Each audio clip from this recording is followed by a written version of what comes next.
Berdirinya Kabupaten Garut tidak lepas dari peranan penting oleh para tokoh yang berjasa di dalamnya.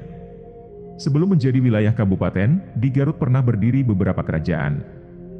Di antaranya Kerajaan Rumenggong atau Keprabuan Kertarahayu. Kerajaan ini berdiri pada abad 14 akhir, atau sekitar tahun 1415 Masehi.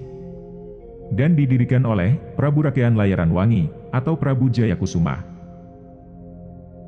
Kerajaan ini, kala itu berpusat di Kampung Buniwangi Poronggol, Desa Ciwangi, Kecamatan Limbangan, Kabupaten Garut.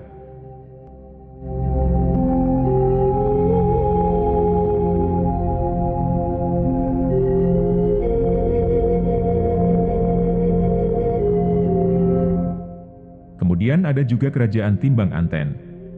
Kerajaan ini berdiri pada abad 15, atau setelahnya Kerajaan Rumenggong.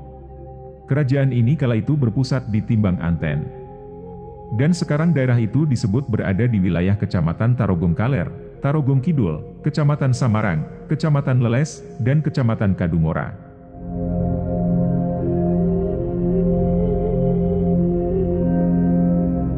Berikutnya ada lagi Kerajaan Limbangan. Mengenai perihal berdirinya Kabupaten Garut, tidak lepas juga dari peranan adipati yang satu ini. Namanya Sunan Cipancar, beliau juga dikenal sebagai Liman Sanjaya, alias Prabu Jayakusuma. Beliau merupakan salah satu tokoh adipati, sekaligus penyebar agama Islam, di Kabupaten Garut. Sunan Cipancar adalah seorang ulama besar, dan termasuk murid kesayangan dari Raden Kian Santang. Sunan Cipancar, beliau juga merupakan seorang adipati Limbangan, yang kala itu berkuasa di bawah Kesultanan Cirebon Sunan Gunung Jati, atau Syekh Syarif Hidayatullah. Sebagai adipati sekaligus ulama. Peranan Sunan Pancar kala itu, menjadikan Islam semakin berkembang pesat di wilayah Garut, khususnya di wilayah Limbangan.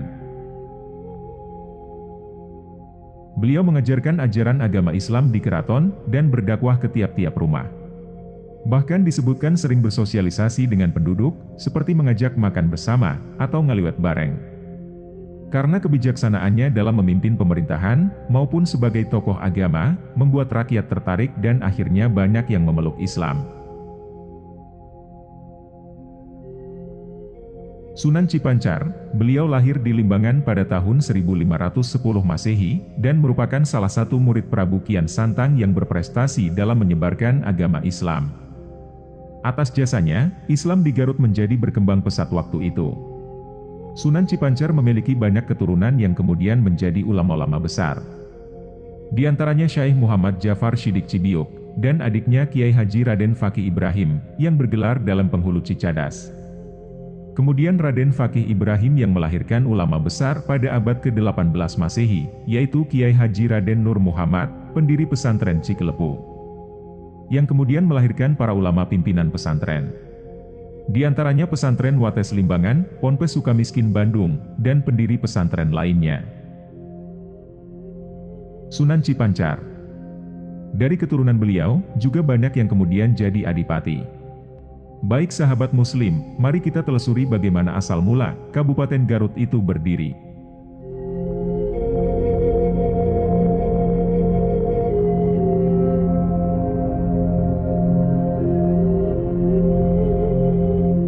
Pada tahun 1811 Masehi, Kabupaten Limbangan mengalami pembubaran wilayah oleh Gubernur Dandels. Yang saat itu, Kabupaten Limbangan dijabat oleh Raden Adipati Adiwijaya. Kemudian pada tanggal 16 Februari 1813 Masehi, Letnan Gubernur Raffles telah mengeluarkan surat keputusan tentang pembentukan kembali Kabupaten Limbangan yang beribu kota di Suci. Untuk sebuah kota kabupaten, ternyata daerah suci dinilai tidak memenuhi persyaratan. Sebab daerah tersebut kawasannya cukup sempit. Kemudian Bupati Limbangan, Adipati Adiwijaya membentuk panitia untuk mencari tempat yang cocok bagi ibu kota kabupaten. Pada awalnya, panitia menemukan daerah Cimurah, yang jaraknya sekitar 3 km sebelah timur dari Suci. Saat ini kampung tersebut dikenal dengan nama Kampung Pidayuheun. Akan tetapi di tempat tersebut, air bersih sulit diperoleh, sehingga tidak tepat menjadi ibu kota.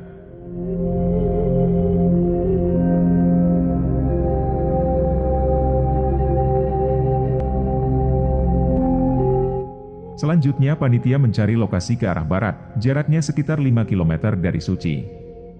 Pada akhirnya, panitia mendapatkan tempat yang cocok untuk dijadikan ibu kota.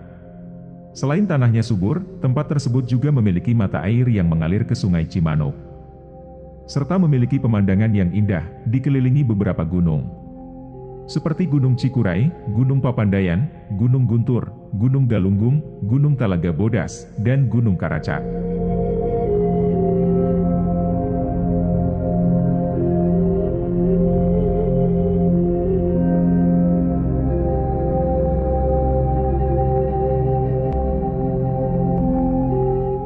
Saat ditemukan mata air berupa telaga kecil, yang tertutup semak belukar berduri, seorang panitia kakarut, atau tergores tangannya sampai berdarah.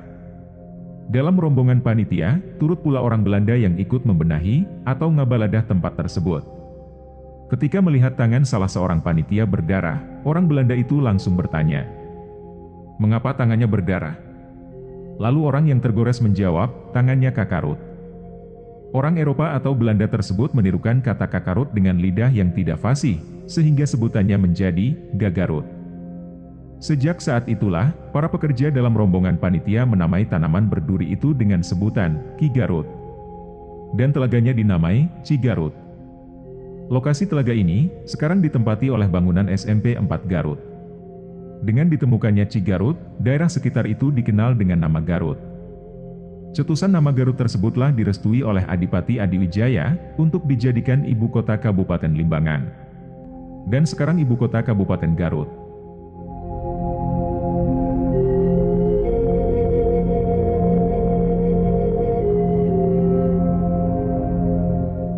Pada tanggal 15 September tahun 1813 Masehi, dilakukan peletakan batu pertama, pembangunan sarana dan prasarana ibu kota, seperti tempat tinggal, pendopo, kantor asisten residen, masjid, alun-alun, dan lainnya. Kemudian setelah pembangunan selesai dikerjakan, sekitar tahun 1821 Masehi, ibu kota Kabupaten Limbangan pindah dari Suci ke Garut, berdasarkan surat keputusan Gubernur Jenderal pada waktu itu.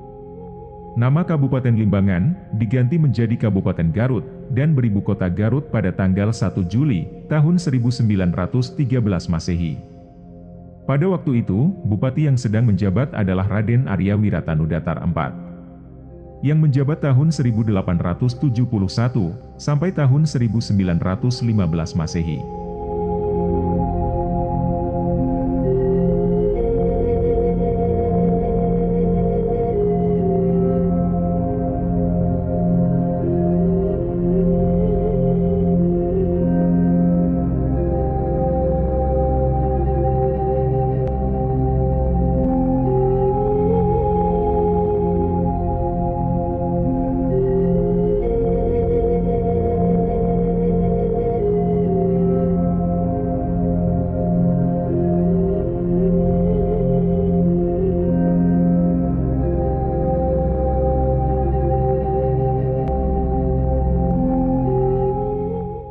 Sahabat Muslim Garut, berikut adalah nama-nama adipati atau bupati dari masa ke masa.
Sahabat Muslim Garut.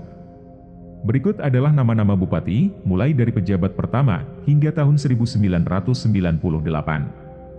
Semoga konten ini dapat menambah wawasan edukasi untuk warga Jawa Barat, dan khususnya warga Kabupaten Garut, sehingga mengetahui sejarah asalnya, dan tidak lupa akan jasa peranan orang-orang terdahulu. Jika ada perbedaan pendapat mengenai konten ini, silahkan tinggalkan di komentar, dan sertakan referensinya. Tunggu video kami selanjutnya. Assalamualaikum warahmatullahi wabarakatuh.